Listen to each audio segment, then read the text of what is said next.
Alrighty, strap yourselves in for a doozy of the next 3 days because we've got some real deep dives coming up.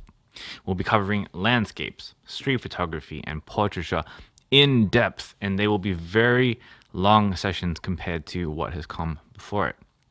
The purpose of these 3 days is to introduce you to these three common genres and to provide you with a critical mass percentage of information within these genres to get you up to speed as fast as possible, and more importantly, to give you enough information about it so that you can make a decision as to whether or not that genre is right for you and it's something that you want to dive further into. Keep in mind that while I'll do my best to give you all the information that I think is relevant and more to the genre, there are things that will really only make sense after you've gone out there and done that genre extensively for yourself and gained experience with it. But I will definitely give you enough to get started for now. Okay, with that said, let's get into the first genre, the most common one in all of photography, landscapes. At some point in your photography journey, you will end up doing this genre. I'm sure of it. It's an integral part of travel and adventure. It's the spirit of being outdoors and in nature, and it's just downright awesome to do. It's also a really broad genre as well. Landscapes can be many things. They can be wide, sweeping vistas overlooking mountainous ranges. They can be sprawling urban jungles and skyscrapers. They can be detailed images of flower fields and valleys. As I mentioned yesterday, I consider cityscapes and seascapes to be landscapes too. The etymology of the word landscape actually comes from the Dutch word landschap, which translates to land ship. Ship actually being defined here as the quality or condition of something. In the modern era, I think that's a healthy way to approach this idea of landscapes as well, where we take the word scapes and we really apply it to anything that can categorically be grouped. I think this is why we have the words like cityscape and seascape and cloudscapes. But it's also for this reason why landscapes could be things like nature photography, astrophotography, panoramic photography, and so on. It is a very broad definition with a lot of broad subgenres and specific skills, which we will dive into a little bit later. Now, there are so many reasons why people enjoy landscape photography just in general. Many find it rewarding because it encompasses being in nature and being in the outdoors, and so many of us do love being in the outdoors. And honestly, there are so many times in my photography career where I've hiked hours upon hours with a heavy backpack full of gear up and down mountains to eventually reach a summit where I would be rewarded with an amazing view. And most of the time, the photo that I take there is actually just the cherry on top. And in many cases, just being in nature is far more rewarding than the destination and the act of taking the photo, although both are good, don't get me wrong. There are some people out there who love landscapes because it can be very, very challenging. Physically trekking to a location as well as having to time the light, so like sunrise or sunset, and also braving the weather and the conditions. So oftentimes the challenge in the journey towards taking the photo can make the story of that photo ever more rewarding. There are also some people who love landscape photography because of how technical it can be as well. While on the surface, landscapes may seem quite easy, there are a lot of techniques within the landscape genre that can be quite difficult to not only learn initially, but also take a long time to master as well. Subgenres such as time lapses, panoramas, and astrophotography immediately come to mind. I'll be giving a few tips on these subgenres a little bit later on so that you can at least know enough to dive in and start researching on your own. But the point is that much like anything else in photography, it's easy to pick up, but it is something that takes a lifetime to truly master. And, some people really enjoy the personal growth aspect of that. Now, ultimately, why you might enjoy landscape photography is completely subjective and definitely different for everyone, but it is one of those genres that's easy to find your own meaning for, and many people really do enjoy it. So we've covered this a little bit at the top of the class, but because landscape photography is such a broad genre, it begs the question, what really is landscape photography? How do you know that what you're doing is landscape photography versus, say, something like macro photography or lifestyle photography? Well, like everything else, there's a bunch of gray area. And depending on the context, it could be all classified as some kind of landscape photography. But I also think that's a great thing. Rather than it being gate kept as something that's supposed to be pure with clear definitions and standard rules, much like street photography or portraiture is, landscape photography is far more subjective. It does help to think of it as something that captures the spirit of the outdoors, the spirit of nature, or the spirit of a city in a wide sense. And in that way, it is always shot wide. It's always shot with a huge vista, to return to the etymology of the word. This genre is literally displaying the quality or the condition of something as a whole. However, something that I personally love doing when crafting a visual story is to tell it through a series of images. And for me, if that's one that is landscape themed, part of that series will almost always feature some kind of mid to close range shot, and one that is also super close or a macro shot in an overall set of images, which will also conclude the wide shots as well. And for me, that's how I love to tell stories with photographs, and I consider all of these shots to be a landscape. Again, that's kind of the power of landscapes. They can really be about anything so long as there's a scape or it shows one. And while most landscapes you will see will be quite wide, don't limit yourself and experiment with other types. Okay, let's talk a little bit about gear now that we have more of an understanding about what landscapes actually are. First, let's talk about the typical gear that people tend to have when on landscape trips.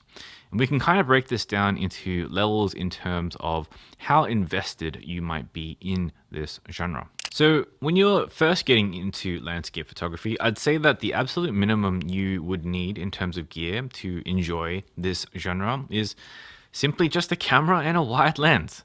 Almost any camera will do. And when it comes to lenses, if you want to just get away with just one, then, the bread and butter kind of lens for landscape photographers is the 1635 zoom lens. Now, we'll talk about settings and stuff after all of this, but because landscapes are usually quite far away, usually that means you don't typically need a very shallow depth of field. So that also means that you can very easily get away with lower budget lenses like the f4s or the variable zooms, and you'll be totally fine. You could also go for something more versatile or budget like a 24 to 105 or something like that. But keep in mind that with landscapes, in many cases, having the option to go a little bit wider than 24 is usually great because of the width that landscapes generally tend to have. Now, if you don't feel like you're ready to invest in an interchangeable lens camera just yet, then even a little point and shoot is fine. And usually these come with an equivalent 24mm at the wide end of the zoom, and in most cases, you'll be okay with that. Now, at this stage of investment, shooting everything handheld is totally fine. Remember your shutter speed rules and you'll be okay for the most part. Landscapes are perhaps one of the most forgiving and easiest genres to get into when it comes to the base foundational technical skills. So in reality, you can make whatever gear you have work well. At a medium level of investment, we're talking about some extra gear. Now, usually this means that you're, at least somewhat serious about landscape photography and really want to explore some more of the advanced techniques, which we will cover a little bit later today. But usually this means that you'll need to set yourself up with a good tripod at a minimum. Now, tripods come in all shapes and all kinds of sizes, and I would say that at a medium investment level, something that's usually a couple of $100 will definitely be more than enough to get the job done. Tripods are one of those things that have really diminishing returns after a certain point because all of them realistically do the same job after all. But at this level of investment, it's perhaps important to consider things like size and weight for traveling around with as your primary concerns. But ideally, any tripod that will allow you to extend all the way up to probably around chest level is fine. Now, the heavier the tripod, usually the sturdier it will be. And then you start to get into the weeds of like the material of what the tripod is made out of. At the low end, you get plastic and some aluminum. And in the middle, you have some sort of aluminum and, stainless steel. And then at the top end, you have more exotic materials like carbon fiber and titanium. Now, from now, at this stage of investment, anything plastic, anything aluminum will be totally fine. Now, with tripods, the reason why you would want one is so that you can do things that you can't do handheld. And usually this means long exposures. We'll cover more about these later on, but for now, if you're not shooting astrophotography, you're probably doing long exposures with a filter during the day. Perhaps you're shooting some seascapes and you want things to be blurry, or you're shooting a waterfall and you want it to look silky smooth. For now, know that filters may be a requirement for the more advanced stuff, but again, I'll cover that a little bit later on in the lesson. When it comes to cameras and lens choice, it's really, kind of the same investment as the low investment tier.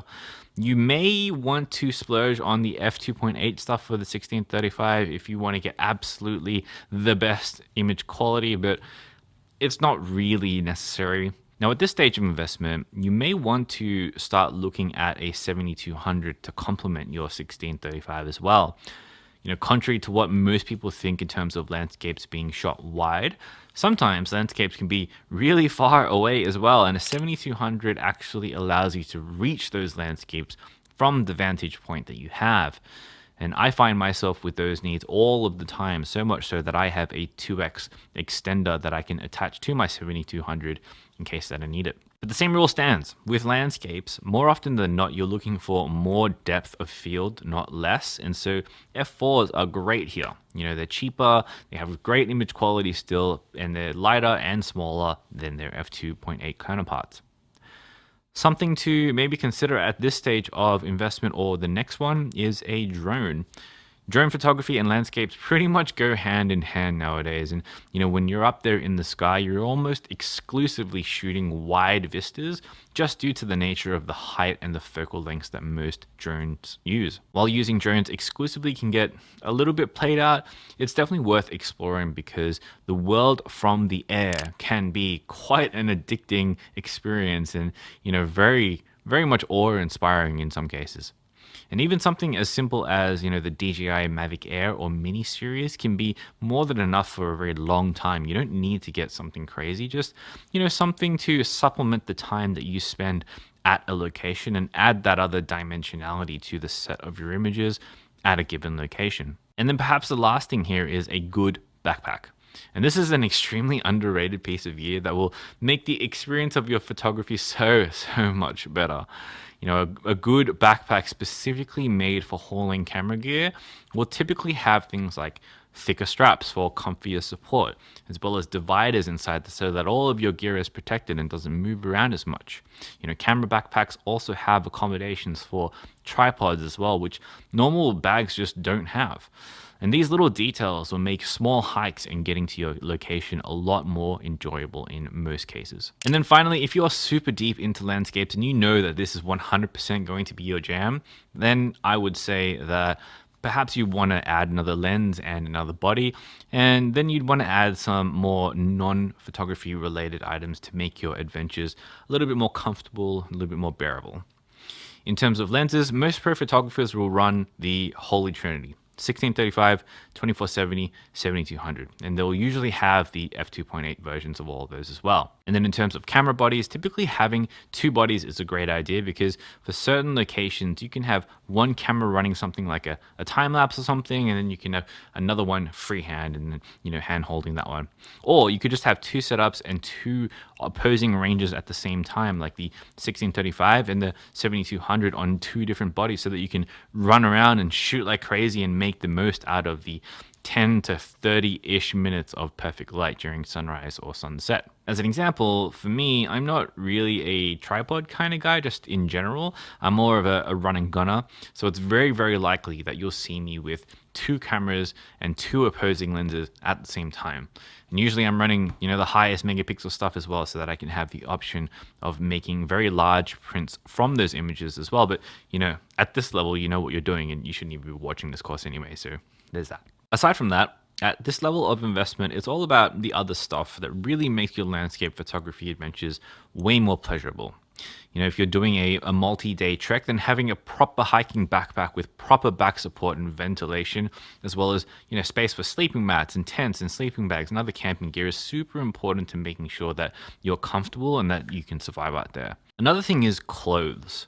Proper hiking clothes can make such a large difference to your experience, and it's way better to be prepared than not when it comes to this kind of stuff. Arctic jackets for the winter, merino wool and other fast drying items for warmer seasons, proper hiking boots with ankle support. I can't stress how important that is. Even a good hat, all of those things will help tremendously. If you're doing more specialized activities like panoramas and astrophotography, then you might want to consider star trackers or sliders or other motorized camera mounts for precise control as well. Okay, now let's talk about some typical settings that you might use when you're doing landscape photography, because of course it's going to be different for everyone. Now, a big thing to remember here is that in landscapes, you are usually taking photos of things that don't move. So when it comes to shutter speeds and all of the knock-on effects that it has, well, you're in luck. It's pretty easy, especially if things don't move in your composition. So long as your shutter speed is anywhere fast enough to combat your own introduced camera shake, you'll be totally fine. And as we learned before, anywhere between 1 to 2 times your focal length should be okay if you're shooting wide, but just watch out if you're at the lower end of that, say 16 millimeters, 2 times from there is probably the lowest you would want to go. Now, of course, you can never go wrong with going faster, which I do recommend, but if you want to talk about the absolute lowest values, then yeah, 1 to 2 times can work.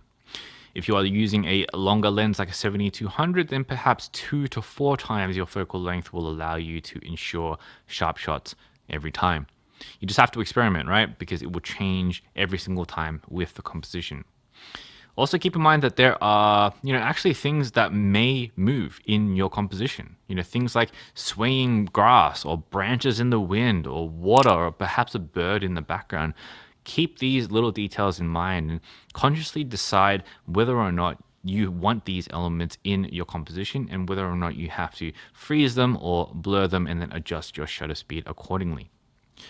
Typically, landscape photographers are actually the demographic that is obsessed, I would say, with image quality the most out of any other genre of photography. It's not uncommon to hear of specifically landscape photographers wanting the highest megapixels or the latest lenses or the sharpest images. And I don't know why this is a thing, but it's definitely more landscape photographers who are real sticklers for image quality just in general. Now, because of that, there are many landscape photographers who take a much slower approach to photography than what I personally do. And, perhaps as an approach that might be an idea for you to explore as well, if that resonates with you.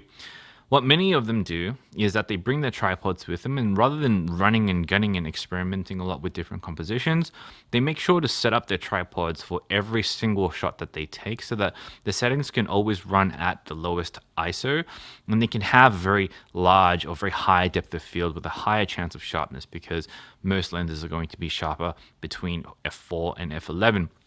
And then they're able to completely disregard shutter speed for every shot because they have a tripod, and camera shake is no longer an issue. Now, this is a super common approach, and I've heard many landscape photographers prefer this approach because it allows them to slow things down and be more intentional with their images, and that sounds like a good thing to me. And if it's something that resonates with you, then I would definitely encourage you to give this style of shooting landscapes a try. Now, coming back to aperture really quick, most of the time, not always, landscape photographers will try and get a lot of depth of field within their images so that they can have the most amount of elements sharp. Now, because of this, it's not uncommon to see people use anywhere between f4 to f11 quite often on their lenses, just so that they can have that large enough depth of field to get everything sharp. But there's also a advanced technique called focus stacking or aperture stacking, where you take multiple shots of the same composition, but you change the focus point progressively, getting further and further away, or closer and closer and closer, and then you combine them all together in Photoshop so that you have this look where everything is in focus exactly the way that you would want it. Now, this is an advanced technique that I won't be covering in this course, but I mention it just in case you want to dive into it. Now you know it exists. Now, when it comes to focus settings, most of the time, landscape photographers are using some kind of autofocus single mode or even manual focus because, things don't move. So then we can reliably lock on to a focus point and have the confidence that it's not going to move. So we're going to hit.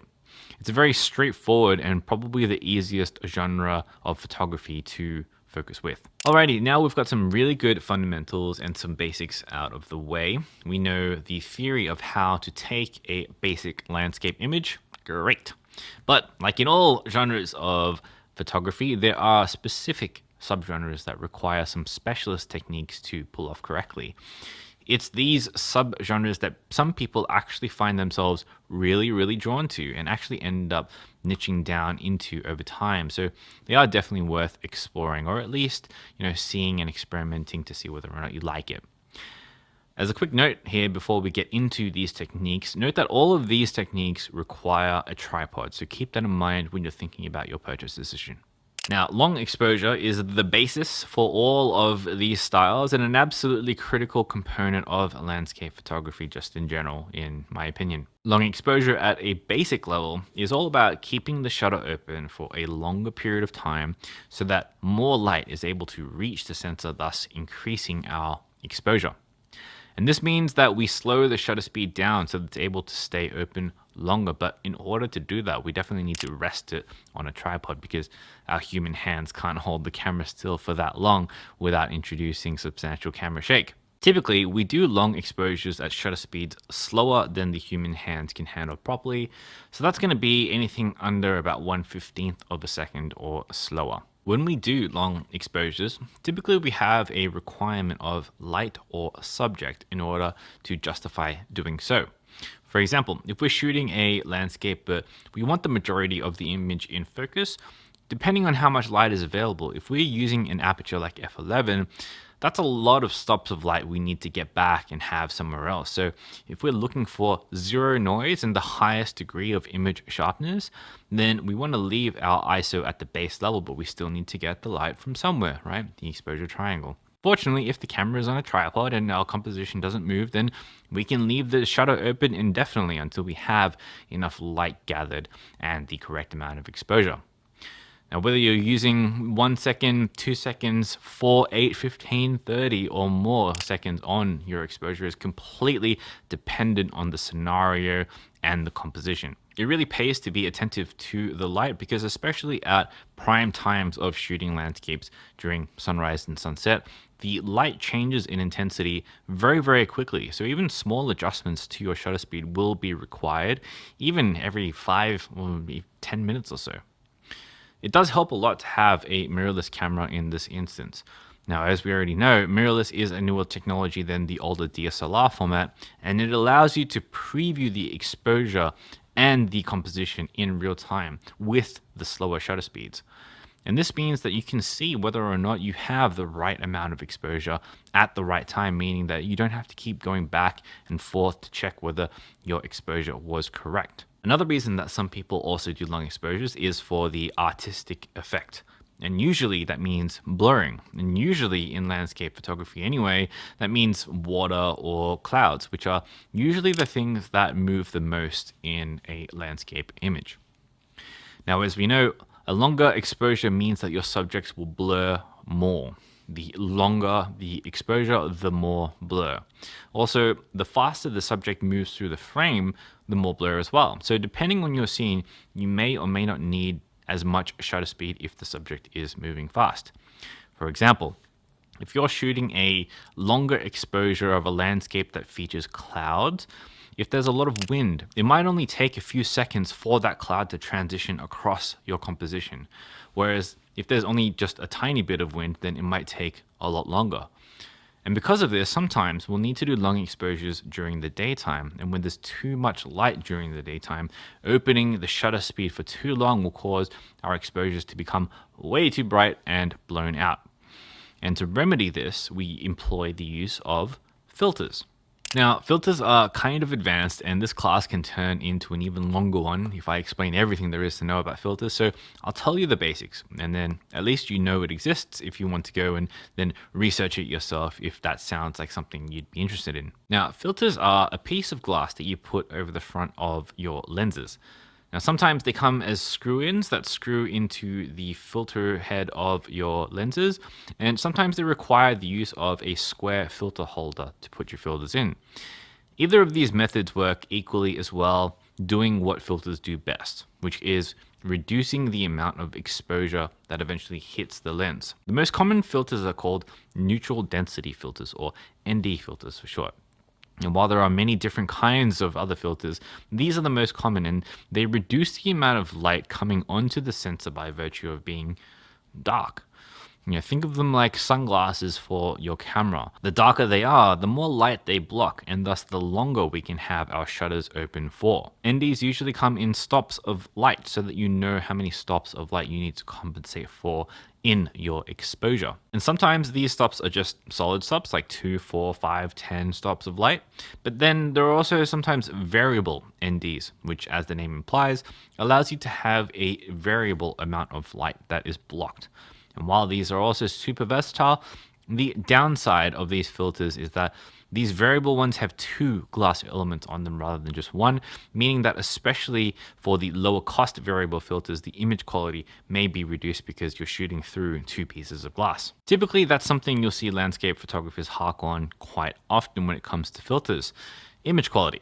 And some filters are clearer or sharper than others. Some have more layers than others, but inevitably, if you're shooting through glass, the more layers of glass you're shooting through, the less sharp your image will be. Now, there are a bunch of different filters aside from ND. There are polarizers, UV, effects like mist and haze, and a whole bunch of other different styles. And all of those aren't specifically related to reducing light, but they do all have their own very unique effects. With filters, all of this really does get quite advanced and quite into the weeds. So, definitely do your own research on these things if filters sound like something you want to get into. Next up, we have astrophotography, the act of photographing the night sky. This is in itself an entire kind of discipline all to its own. There are so many little things to learn in astrophotography, and to be honest, you really have to be built a certain way to really dive into it. You see, the galaxy is only really visible for certain times of the year, and most of the times you have to shoot deep into the night, which means it's dark, it's cold, you have to wake up at an ungodly hour, and you don't get a lot of sleep. But hey, the images are absolutely amazing, so there's always that. Astrophotography can be a bit tricky in that what you are trying to achieve from a technical perspective is enough exposure to illuminate the stars in the galaxy while also trying not to blow out the highlights they create as well. This can be tricky. And another problem with photographing stars is that the Earth moves. And nowhere is this more apparent than doing a long exposure photographing stars. So it's a balance, trying to get the right amount of exposure, trying to get pin sharp stars and not get any motion blur in them so that the night sky actually looks like a starry night sky and not some, blurry mess. Now, there is a formula for this, and that's called the 500 rule. And the 500 rule says to use a shutter speed that is 500 divided by your focal length. So if you are using a 20mm focal length, then 500 divided by 20 is 25. So your shutter speed should be around 25 seconds in order for you not to get motion blur, theoretically. In practice, at least in my experience anyway, this rule isn't 100% foolproof, as it doesn't count for the direction you're facing or what part of the sky or the galaxy you're shooting at or where you are in the world shooting it. Because stars move at different speeds, the celestial equator, being the fastest moving stars in the sky. And all of these factors means that you have minor differences for all of those different situations. And I found something that's closer to a 300 or a 400 rule is actually a lot more reliable than the 500 rule because of any of the variance that happens there. In any case, there are a lot of things that can go into the calculation of astrophotography, and the subgenre itself has a lot of little challenges to solve that can actually be quite fun and rewarding once you nail it. Now, if this sounds like something you really want to deep dive into, then you can actually even buy things like specific star tracker ball heads and software that rotate the camera with the pace of the Earth's rotation, so that it tracks the stars and you can have a much longer exposure while still maintaining sharpness and not having any motion blur. Aside from that, there are shutter techniques that really start to draw out exposures for a very long time to create some very artistic pieces drawing with the night sky. It's all very, very cool stuff once you get into it. Time lapses are a series of images taken at intervals over a certain period of time, put together as a video or a fast moving set of images. They show how a scene can change over time. And this is really interesting because our eyes don't specifically see this version of change over time, even though we might be, out during a sunset and notice the sun moving down into the horizon. Time lapses aren't particularly that technically difficult, but they do require some initial experimentation and consideration to first get started. The first thing you'll need is actually an interval shooting feature in your camera, or if you don't have one, then you'll need something called an intervalometer. It's basically a device that commands your shutter to take images at certain timed intervals so that you don't physically need to be there pressing the shutter button every few seconds.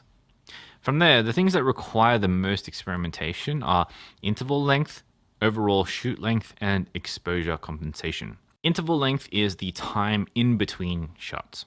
Determining the length of the interval is highly dependent on things like how much of the scene will change in your composition, like clouds and fairies or people walking by. And a lower interval will mean that you have more detail in your eventual time lapse, but that might also be at the expense of, too much detail or not enough blur, for example. Remember that blur insinuates movement, so sometimes we actually do want a little bit of blur in our images. Conversely, if there are going to be clouds in your composition, then an interval that allows you to open your shutter for a little bit longer so that you can get a little bit of blur might be nice as well.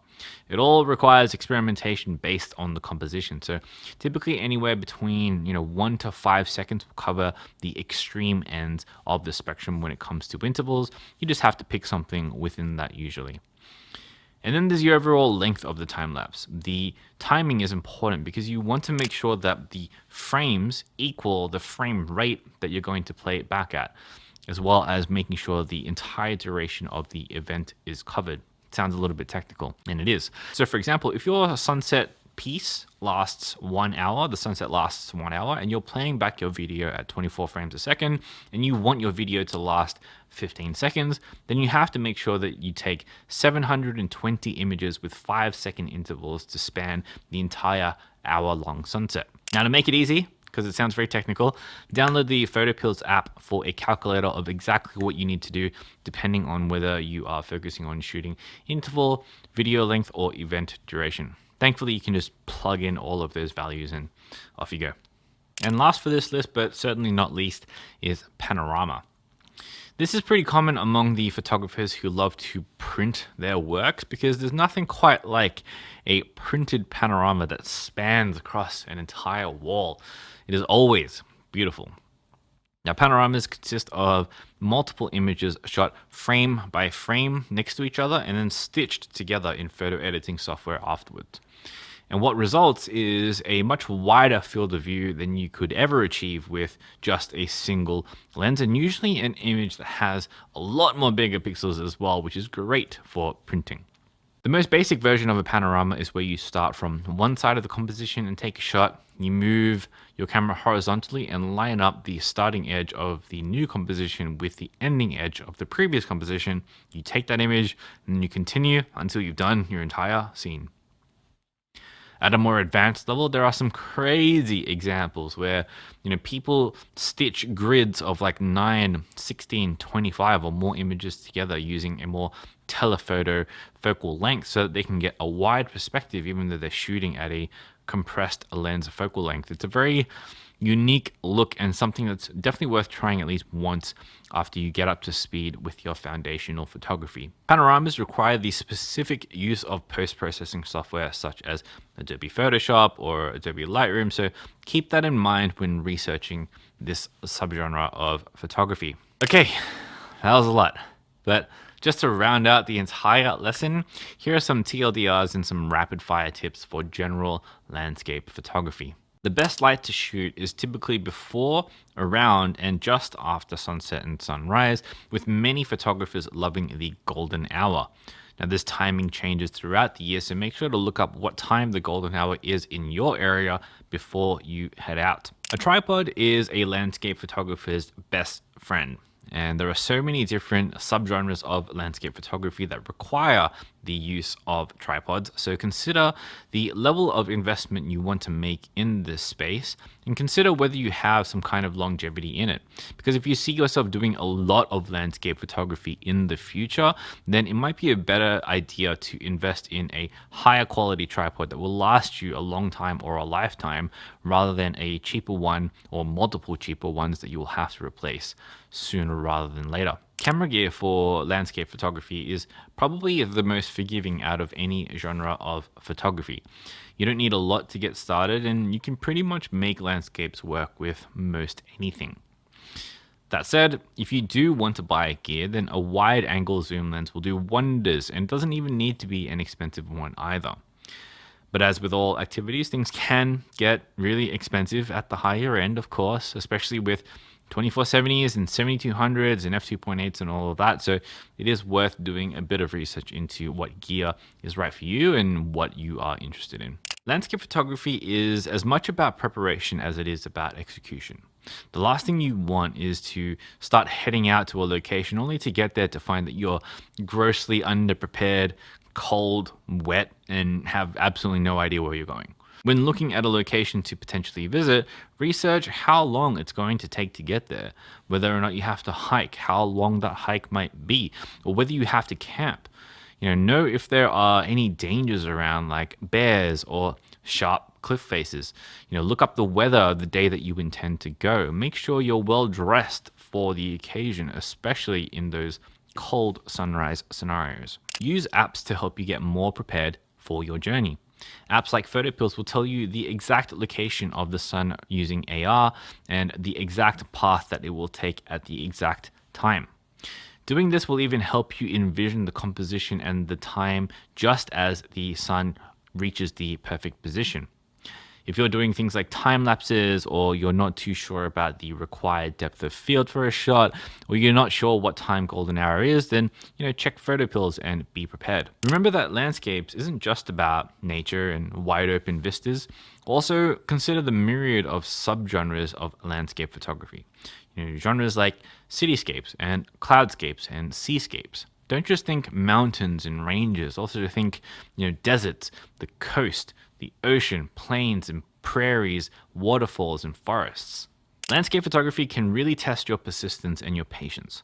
Ultimately, every single time you get out there, you're at the mercy of Mother Nature, and sometimes Mother Nature just won't play nice. Sometimes you'll wake up super duper early for sunrise and you'll get out there and all you'll see is gray skies and a dull background. Other times you'll get out there and you'll see fire and spectacular color and rainbows and all kinds of good stuff. And sometimes you may have to come back to a location again and again and again to get the right shot with the right weather conditions. And sometimes you might do it all over again and again and you still not end up with the shot that you envisioned. That's just how it is with landscape photography. Mother Nature just does what she does, and there's not a lot that you can do about that. You just got to work with her. In situations where things don't really work out the way you had envisioned, something that is super powerful to practice is to try and still make something out of the event anyway. Even if the light isn't the most amazing thing ever, even if it's just raining, there's bound to be a portrait or a nice macro shot or a nice detail shot to tell some kind of story that you could potentially walk away with. There's always a shot out there to be found in every trip. It might not be the one that you envisioned or that you wanted to walk away with, but it's something, and you just have to be open to it. Over time, after you find yourself in a little bit of a groove, figure out if you're the kind of person who uses a tripod and takes deliberate shots at their own pace, or if you're the kind of person who moves around a lot and experiments a lot. If you identify with one versus another, then try to spend time trying to practice the other skill set as well, because there's tremendous amounts of value in both staying put or moving around. There's the patience and perfect execution of planting a tripod and continuing to try at a given composition. And then there's the experimentation of a composition that comes with the edge of mobility. Both are extremely valuable skills to have, so get good at both. But be patient in both respects. Good landscape photography doesn't come quickly.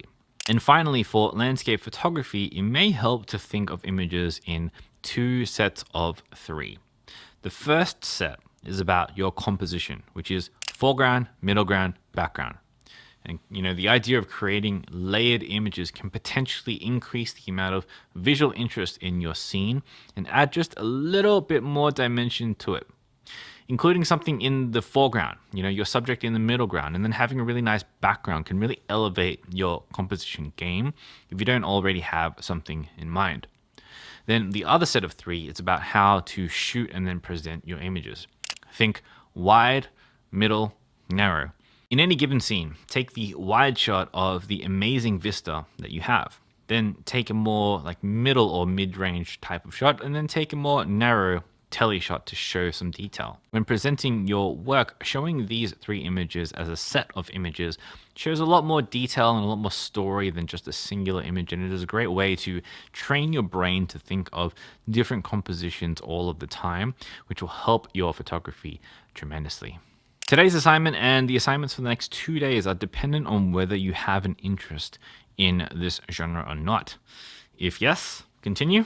If not, then today you get a free pass. And if yes, if you're continuing, then it's not going to be that hard. Don't worry about it. I just want you to plan a landscape photography excursion. That's it. Plan a day or a weekend or a week or something, going to a brand new location that you've never been to. It doesn't have to be overseas or anything crazy like that. It could just be in your local town or city or state or country if you want. But it has to be completely brand new to you. Why? Well, it will force you to do things like researching a location first and foremost, finding out how to get there and all of the requirements, seeing if you have a good understanding of what to expect in terms of images and compositions, actually executing on your plan and your vision and making the most out of your time and all of that good stuff. The best experience is in the doing, so go and do. And then tell us all about your experiences in the comments for this lesson if you like. All right, I'll see you tomorrow.